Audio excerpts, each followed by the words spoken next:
साल 2025 भारत के विकास के लिए अनेक नई संभावना लेकर आ रहा है। दुनिया की तीसरी बड़ी आर्थिक ताकत बनने की तरफ हमारी यात्रा इस वर्ष और तेज होने वाली है। आज भारत दुनिया में राजनीतिक और आर्थिक स्थिरता का प्रतीक बना है। साल 2025 में भारत की ये भूमिका और सशक्त होगी। ये वर्ष विश्व में भारत की अंतर्राष्ट्रीय छवि को और सशक्त करने का वर्ष होगा।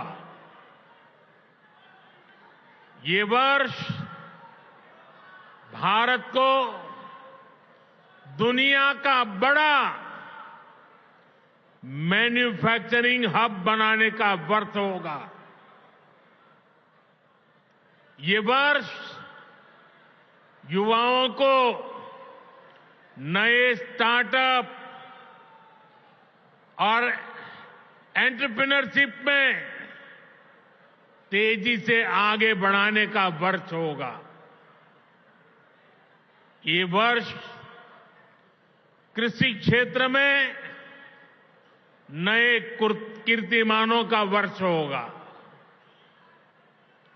ये वर्ष विमेन लेड डेवलपमेंट के हमारे मंत्र को नई ऊंचाई देने का वर्ष होगा। ये वर्ष ईज ऑफ लिविंग बढ़ाने, क्वालिटी ऑफ लाइफ बढ़ाने का वर्ष होगा। आज का ये कार्यक्रम भी इसी संकल्प का एक हिस्सा है। साथियों, आज जिन परियोजनाओं का शिलान्यास और लोकार्पण हुआ है, उनमें गरीबों के घर हैं, स्कूल और कॉलेज से जुड़े प्रोजेक्ट्स हैं। मैं आप सभी को बहुत बहुत बधाई देता हूं।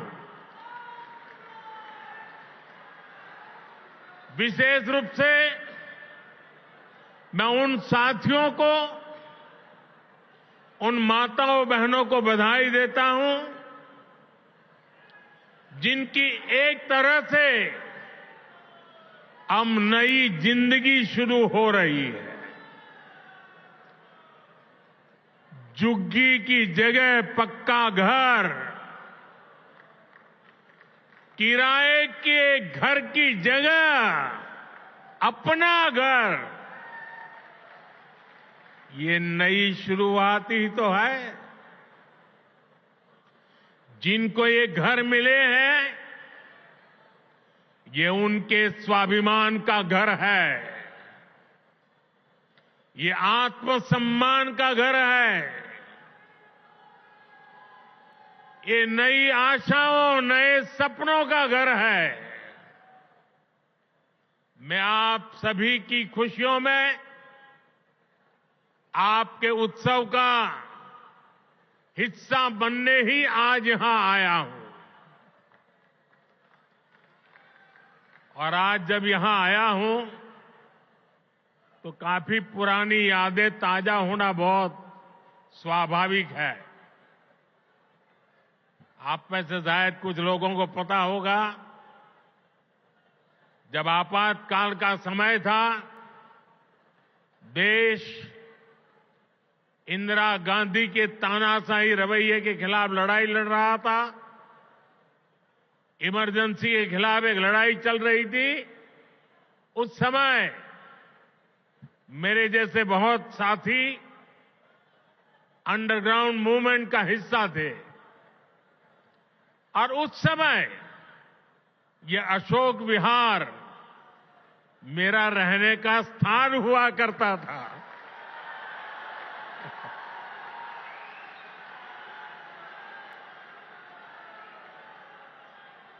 और इसलिए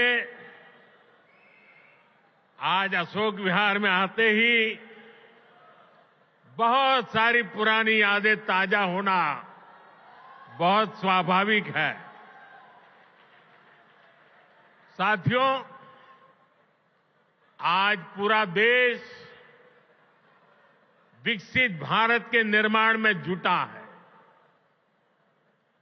विकसित भारत में देश के हर नागरिक के पास पक्की छत हो, अच्छे घर हो, ये संकल्प लेकर हम काम कर रहे हैं। इस संकल्प की सिद्धि में दिल्ली का बहुत बड़ा रोल है। इसलिए भाजपा की केंद्र सरकार ने झुग्गियों की जगह पक्का घर बनाने का अभियान शुरू किया। 2 साल पहले भी मुझे कालकाजी एक्सटेंशन में झुग्गियों में रहने वाले भाई बहनों के लिए 3000 से अधिक घरों के शुभारंभ का अवसर मिला था। वो परिवार जिनकी अनेक पीढ़ियां सिर्फ झुग्गियों में ही रही,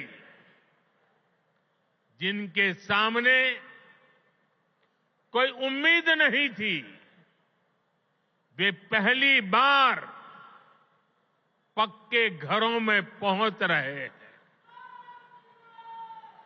तब मैंने कहा था कि ये तो अभी शुरुआत है।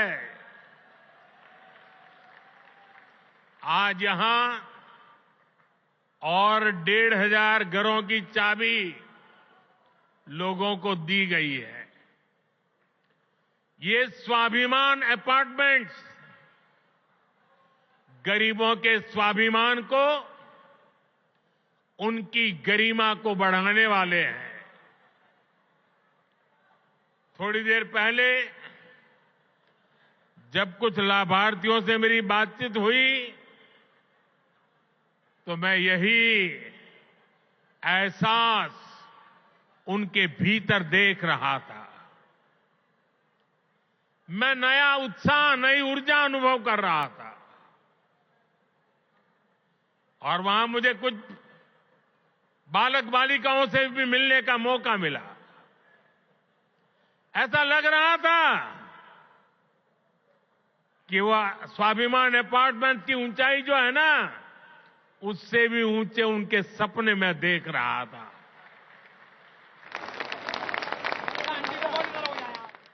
और साथियों, इन घरों के मालिक भले ही दिल्ली के अलग अलग लोग हों, लेकिन ये सब के सब मेरे परिवार के ही सदस्य हैं।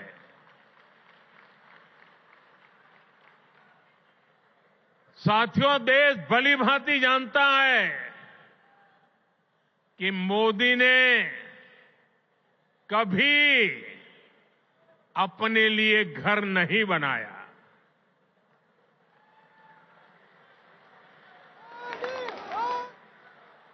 लेकिन बीते 10 वर्षों में 4 करोड़ से अधिक गरीबों के घर, उनका सपना पूरा किया है।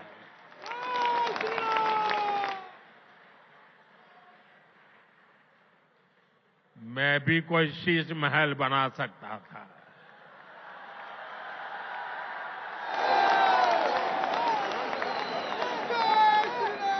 लेकिन मेरे लिए तो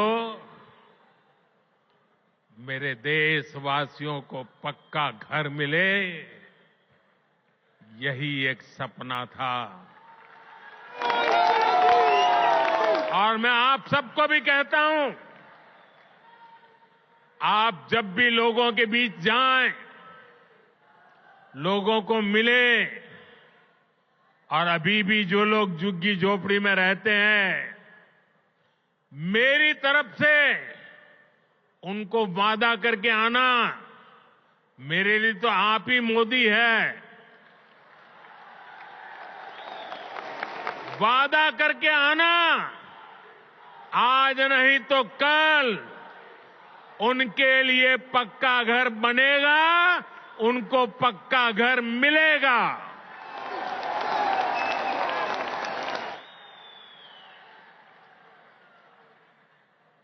गरीबों के इन घरों में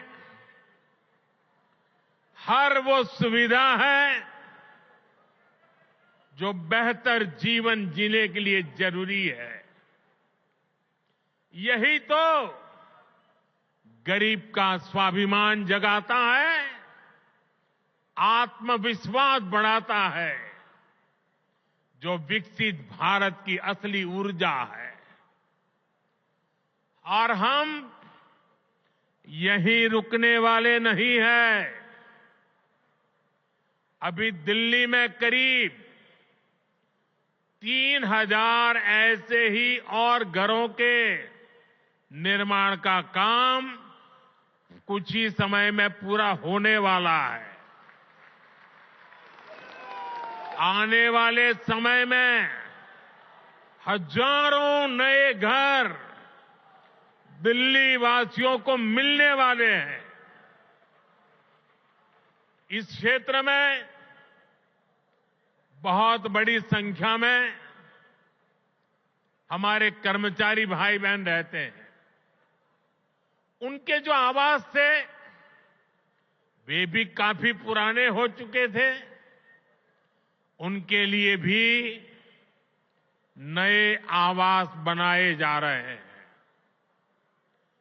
दिल्ली के अभूतपूर्व विस्तार को देखते हुए ही केंद्र सरकार रोहिणी और द्वारका सब सिटी के बाद अब नरेला सब सिटी के निर्माण को गति दे रही है। साथियों, विकसित भारत बनाने में बहुत बड़ी भूमिका हमारे शहरों की है। हमारे ये शहर ही जहां दूर दूर से लोग बड़े सपने लेकर आते हैं, पूरी ईमानदारी से उन सपनों को पूरा करने में जिंदगी खपा देते हैं। इसलिए केंद्र की भाजपा सरकार हमारे शहरों में रहने वाले हर परिवार को क्वालिटी लाइफ देने में जुटी है। हमारा प्रयास है कि गरीब हो या मिडिल क्लास, उसको अच्छा घर दिलाने में मदद मिले। जो नए नए लोग गांव से शहर आए हैं, उन्हें उचित किराए पर घर मिले। जो मध्यम वर्गीय परिवार है, मिडिल क्लास है, उसको भी अपना सपनों का घर पूरा करने के लिए सरकार पूरी मदद दे रही है। बीते एक दशक से कम लगातार ये काम निरंतर चल रहा है। बीते 10 वर्षों में प्रधानमंत्री आवास योजना शहरी, इसके तहत देश भर में 1 करोड़ से ज्यादा घर बने हैं। इसी योजना के तहत दिल्ली में भी करीब 30,000 नए घर बने हैं। साथियों, अब इस प्रयास को हमने और विस्तार देने की योजना शुरू की है। प्रधानमंत्री आवास योजना शहरी के अगले चरण में शहरी गरीबों के लिए 1 करोड़ नए घर बनने वाले हैं। इन घरों के लिए केंद्र की भाजपा सरकार ही मदद देने वाली है।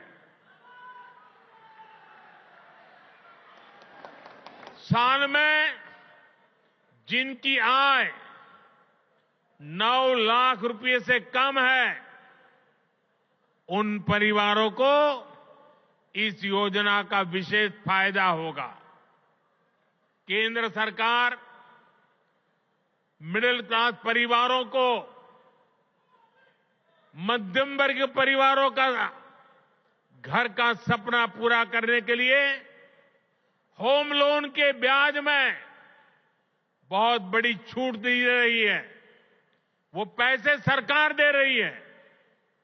साथियों, हर परिवार का सपना होता है कि उसके बच्चे अच्छे से पढ़ें, अच्छे से सीखें और अपने पैरों पर खड़े हो। देश में अच्छे स्कूल कॉलेज हो, यूनिवर्सिटीज हो, अच्छे प्रोफेशनल संस्थान हो, इस पर भाजपा सरकार द्वारा बहुत जोर दिया जा रहा है। हमें सिर्फ बच्चों को पढ़ाना ही नहीं है, बल्कि वर्तमान और भविष्य की जरूरतों के लिए नई पीढ़ी को तैयार भी करना है। नई नेशनल एजुकेशन पॉलिसी में इसी बात का ध्यान रखा गया है। नई राष्ट्रीय शिक्षा नीति गरीब परिवार का बच्चा हो, मध्यम परिवार के संतान हो, उनको नए अवसर देने वाली नीति को लेकर चलता है। हमारे देश में मध्यम वर्ग परिवार के बच्चे हो, गरीब परिवारों के बच्चे हो, उनके लिए डॉक्टर बनना, इंजीनियर बनना, बड़ी अदालत में खड़े होकर के वकालत करना, ये सारे सपने उनके भी होते हैं। लेकिन मध्यम वर्ग के परिवार के लिए अंग्रेजी माध्यम की स्कूल में बच्चों को पढ़ाना आसान नहीं होता है। गरीब के लिए बच्चों को अंग्रेजी में शिक्षा देना मुश्किल होता है। अगर मेरे मध्यम वर्ग के बच्चे, मेरे गरीब परिवार के बच्चे क्या अंग्रेजी के अभाव में डॉक्टर इंजीनियर नहीं बन सकते हैं क्या? क्या उनका डॉक्टर इंजीनियर बनने का सपना पूरा होना चाहिए कि नहीं होना चाहिए? और इसलिए आजादी के इतने सालों तक काम नहीं हुआ, वो आपके इस सेवक ने कर दिया है। अब वो अपनी मातृभाषा में पढ़ करके डॉक्टर भी बन सकता है, इंजीनियर भी बन सकता है और बड़ी से बड़ी अदालत में मुकदमा भी लड़ सकता है।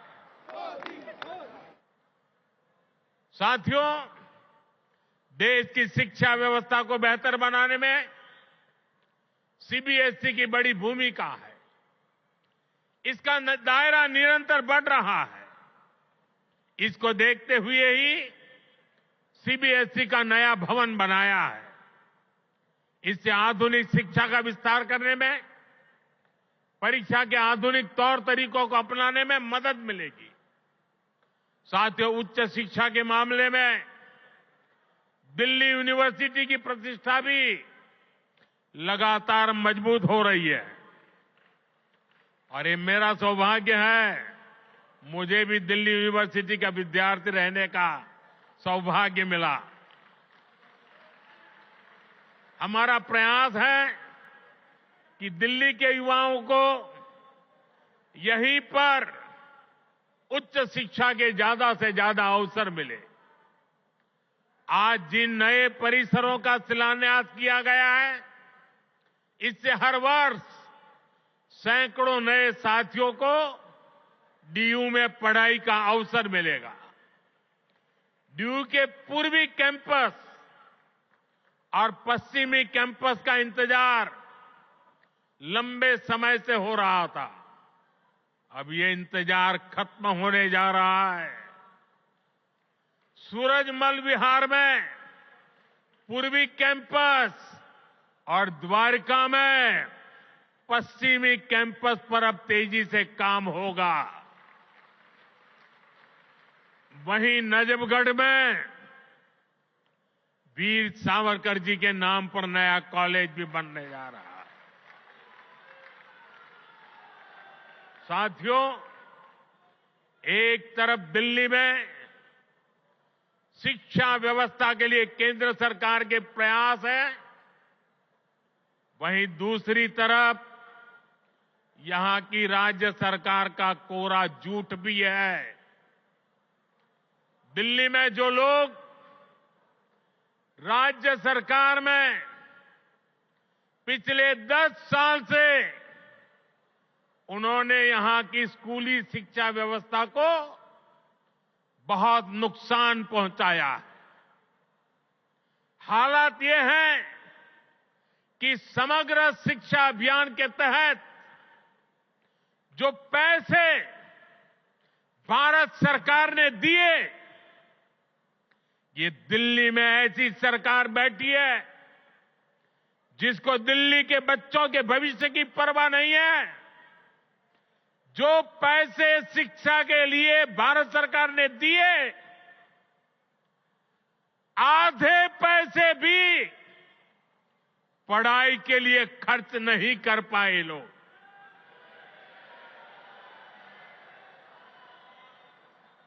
साथियों, ये देश की राजधानी है।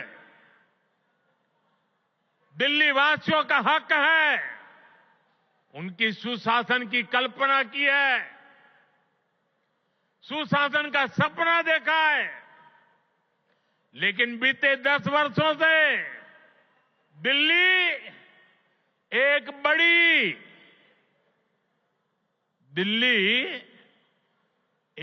बड़ी आपदा से घिरी है। अन्ना हजारे जी को सामने करके कुछ कट्टर बेईमान लोगों ने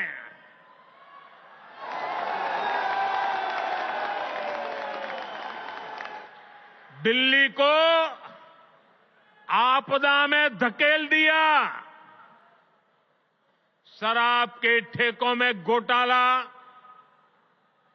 बच्चों के स्कूल में घोटाला, गरीबों के इलाज में घोटाला, प्रदूषण से लड़ने के नाम पर घोटाला, भर्तियों में घोटाला। ये लोग दिल्ली के विकास की बात करते थे, लेकिन ये लोग आप आपदा बनकर दिल्ली पर टूट पड़ी है। ये लोग खुलेआम भ्रष्टाचार करते हैं, फिर उसका महिमा मंडन भी करते हैं। एक तो चोरी, ऊपर से सीना चोरी।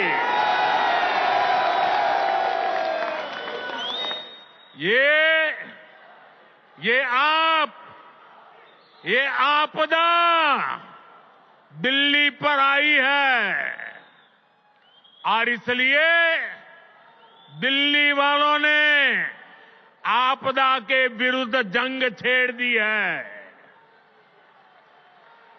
दिल्ली का वोटर दिल्ली को आपदा से मुक्त करने की ठान चुका है। दिल्ली का हर नागरिक कह रहा है, दिल्ली का हर बच्चा कह रहा है, दिल्ली की हर गली से आवाज आ रही है, आपदा को नहीं सहेंगे, बदल के रहेंगे। आपदा को नहीं सहेंगे, आपदा को नहीं सहेंगे, आपदा को नहीं सहेंगे, आपदा को नहीं सहेंगे। साथियों, दिल्ली देश की राजधानी है। बड़े खर्चे वाले बहुत से काम यहां जो होते हैं वो भारत सरकार, केंद्र सरकार के जिम्मे है। दिल्ली में ज्यादातर सड़कें, मेट्रो, बड़े बड़े अस्पताल, बड़े बड़े कॉलेज कैंपस, ये सब केंद्र सरकार ही बना रही है। लेकिन यहां की आपदा सरकार के पास जिस भी काम का दायित्व है उस पर भी यहां ब्रेक लगी हुई है। दिल्ली को जिस आपदा ने घेर रखा है उसके पास कोई विजन नहीं है। ये कैसी आपदा है, इसका एक और उदाहरण हमारी यमुना जी है। यमुना नदी, अभी मैं ये स्वाभिमान फ्लैट के लाभार्थियों से बात कर रहा था यहां आने से पहले, तो ज्यादातर वो इस उत्तरी क्षेत्र के रहने वाले थे। तो मैंने उनको पूछा छठ पूजा कैसी रही। उन्होंने कहा, साहब सर पे हाथ फोड़ के कह रहे थे, साहब यमुना जी का हाल इतना खराब हुआ, अब हम तो छठ पूजा क्या करें, इलाके में ऐसा छोटा मोटा करके हम मां की क्षमा मांग लेते हैं। हर दिल्ली वासी को यमुना जी का स्थिति, साथियों आज 10 साल बाद ये कह रहे हैं, और बेशर्मी देखो, लाज शर्म का नामो निशान नहीं। ये कैसी आपदा, ये कह रहे हैं यमुना की सफाई से वोट नहीं मिलते। अरे वोट नहीं मिलेंगे तो क्या यमुना को बेहाल छोड़ देंगे? यमुना जी की सफाई नहीं होगी तो दिल्ली को पीने का पानी कैसे मिलेगा? इन लोगों की करतूतों की वजह से ही आज दिल्ली वालों को गंदा पानी मिलता है। इस आपदा ने दिल्ली वालों के जीवन को टैंकर माफिया के हवाले कर दिया है। ये आपदा वाले रहेंगे तो भविष्य में दिल्ली को और भी विकराल स्थिति की तरफ ले जाएंगे। साथियों, मेरा ये निरंतर प्रयास है कि देश के लिए जो भी अच्छी योजनाएं बन रही हैं उनका लाभ मेरे दिल्ली के भाई बहनों को भी मिले। केंद्र की भाजपा सरकार की योजनाओं से गरीब और मध्यम वर्ग को सुविधाएं भी मिल रही हैं और पैसे भी बच रहे हैं। साथियों, केंद्र की भाजपा सरकार बिजली का बिल 0 कर रही है, और इतना ही नहीं, बिजली से कमाई के अवसर भी दे रही है। पीएम सूर्य घर मुफ्त बिजली योजना से हर परिवार आज बिजली उत्पादक बन रहा है। भाजपा सरकार हर इच्छुक परिवार को 78,000 रुपीज, करीब करीब 75-80 हजार रुपये एक परिवार को सोलर पैनल लगाने के लिए 75-80 हजार रुपये दे रही है।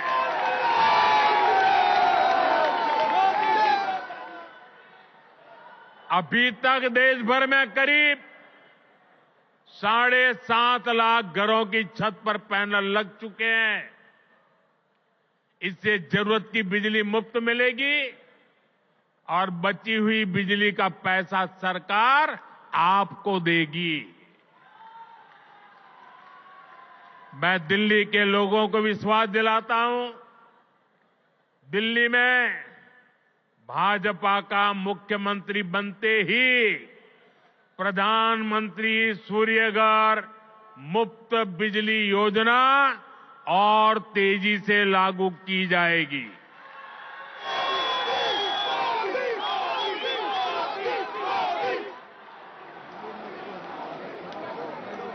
साथियों, आज दिल्ली के करीब 75 लाख जरूरतमंदों को भारत सरकार मुफ्त राशन दे रही है। एक देश एक ration card, one nation one ration card योजना ने दिल्ली के लोगों की बड़ी मदद की है। वरना कुछ साल पहले तक तो दिल्ली में राशन कार्ड बनाना तक मुश्किल था। पुराने अखबार निकाल के देखिए क्या क्या होता था। आपदा वाले तो राशन कार्ड बनाने में भी घूस लेते थे। आज घूसखोरी का रास्ता भी बंद हुआ है और राशन के खर्च में भी बचत हो रही है। साथियों, दिल्ली के गरीब हो, मध्यम वर्गीय परिवार हो, उनको सस्ती दवाएं मिले, इसके लिए करीब 500 जन औषधि केंद्र यहां दिल्ली में बनाए गए हैं। इन केंद्रों पर 80% से अधिक डिस्काउंट पर दवाएं उपलब्ध है। 100 रुपये की दवाई 15 रुपया 20 रुपये में मिलती है। इन सस्ती दवाओं से दिल्ली के लोगों को हर महीने हजारों रुपये की बचत हो रही है। साथियों, मैं तो दिल्ली वालों को मुफ्त इलाज की सुविधा देने वाली आयुष्मान योजना का भी लाभ देना चाहता हूं। लेकिन आपदा सरकार को दिल्ली वालों से बड़ी दुश्मनी है।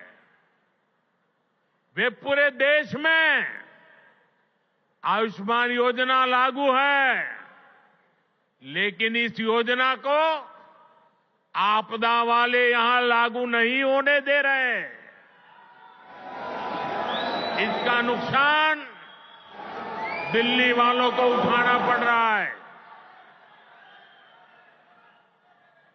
और सबसे बड़ी बात, हमारे दिल्ली के व्यापारी देश भर में जाते आते रहते हैं। दिल्ली के प्रोफेशनल देश भर में जाते आते रहते हैं। दिल्ली के नौजवान देश भर में जाते आते रहते हैं, घूमने फिरने जाते हैं। हिंदुस्तान के किसी कोने में गए और कुछ हो गया, अगर आयुष्मान कार्ड होगा तो कार्ड वहां पर भी आपकी ट्रीटमेंट की गारंटी बन जाएगा। लेकिन ये लाभ दिल्ली को नहीं मिल रहा है, क्योंकि दिल्ली की आपदा सरकार आपको आयुष्मान से जोड़ नहीं रही है। और इसलिए हिंदुस्तान में कहीं गए, कुछ हो गया, ये मोदी चाहते हुए भी आपकी सेवा नहीं कर पाता है, ये आपदा के पाप के कारण। साथियों, भाजपा सरकार 70 साल की आयु के ऊपर के बुजुर्गों को भी आयुष्मान योजना के दायरे में ले आई है। किसी भी परिवार का 70 साल से ऊपर का व्यक्ति अब उनके बच्चों को उसकी बीमारी की चिंता नहीं करनी पड़ेगी, ये आपका बेटा उनकी चिंता करेगा। लेकिन मुझे बड़े दुख के साथ कहना पड़ रहा है कि बेटा दिल्ली के बुजुर्गों की कितनी सेवा करना चाहे, लेकिन आपदा वालों ने दिल्ली के बुजुर्गों को उस सेवा से वंचित कर दिया है। फायदा नहीं ले पा रहे। आपदा वालों का स्वार्थ, आपदा वालों की जीत, आपदा वालों का अहंकार आपके जीवन से वो ज्यादा बड़ा मानते हैं। साथियों, दिल्ली के लोगों के लिए भारत सरकार पूरी संवेदनशीलता से काम कर रही है। दिल्ली की अनेकों कॉलोनियों को रेगुलर करके भाजपा सरकार ने लाखों लोगों की चिंता दूर की है। लेकिन यहां की आपदा सरकार ने, यहां की राज्य सरकार ने उन्हें आपदा का शिकार बना डाला। केंद्र की भाजपा सरकार लोगों की मदद के लिए स्पेशल सिंगल विंडो कैंप चला रही है, लेकिन आपदा सरकार इन कॉलोनियों में पानी की, सीवर की सुविधाएं तक ठीक से नहीं दे रही है।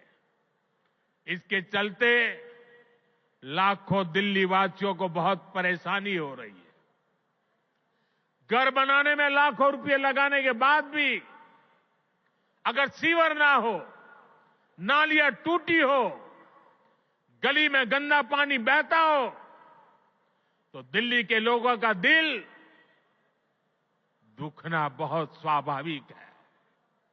जो लोग दिल्ली के लोगों से विश्वासघात करके, झूठी कस्में खाके अपने लिए शीश महल बनवा लेते हैं, उनसे जब यह आपदा जाएगी और भाजपा आएगी तो इन सारी समस्याओं का समाधान भी किया जाएगा।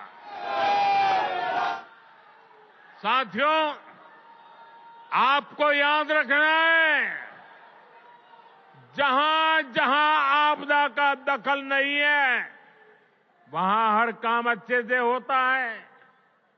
आपके सामने डीडीए दिल्ली डेवलपमेंट अथॉरिटी का उदाहरण है। डीडीए में आपदा का उतना दखल नहीं है। इसके कारण डीडीए गरीबों और मध्यम वर्ग के लिए नए घर बना पा रही है। दिल्ली के हर घर तक पाइप से सस्ती गैस पहुंचाने का काम तेजी से चल रहा है। ये काम भी इसलिए हो पा रहा है क्योंकि इसमें भी आपदा की दखल नहीं है। दिल्ली में इतने सारे हाईवे बन रहे हैं, एक्सप्रेसवे बन रहे हैं, ये भी इसलिए बन पा रहा है क्योंकि इसमें आपदा की दखल नहीं है। साथियों, आपदा वाले दिल्ली को सिर्फ समस्याएं दे सकते हैं, वहीं भाजपा दिल्ली के लोगों की समस्याओं का समाधान करने में जुटी है। 2 दिन पहले ही हमारे दिल्ली के 7 एमपी, हमारे सांसद ने यहां की ट्रैफिक की समस्या को दूर करने के लिए अहम सुझाव भारत सरकार को दिए हैं। दिल्ली एयरपोर्ट के नजदीक शिव मूर्ति से नेल्सन मंडेला मार्ग तक टनल बनाना हो, दिल्ली अमृतसर कटरा एक्सप्रेसवे को केएमपी एक्सप्रेसवे से जोड़ना हो, दिल्ली देहरादून एक्सप्रेसवे को अर्बन एक्सटेंशन रोड 2 से जोड़ना हो, या दिल्ली का ईस्टर्न बाईपास हो, ये हमारे सांसदों ने जो सुझाव दिए, इन सुझावों को भारत सरकार ने मान लिया है। इन पर सैद्धांतिक सहमति दे दी है। इनसे आने वाले समय में दिल्ली में ट्रैफिक की समस्या का समाधान होगा। साथियों, साल 2025 दिल्ली में सुशासन की नई धारा तय करेगा। ये साल राष्ट्र प्रथम, देशवासी प्रथम, मेरे लिए दिल्लीवासी प्रथम, इस भाव को सशक्त करेगा। ये साल दिल्ली में राष्ट्र निर्माण और जन कल्याण की नई राजनीति का शुभारंभ करेगा। और इसलिए आपदा को हटाना है, भाजपा को लाना है। आपदा को हटाना है, आपदा को हटाना है, आपदा को हटाना है। इसी विश्वास के साथ आप सभी को नए घरों के लिए, नए शिक्षा संस्थानों के लिए फिर से एक बार बहुत बहुत बधाई।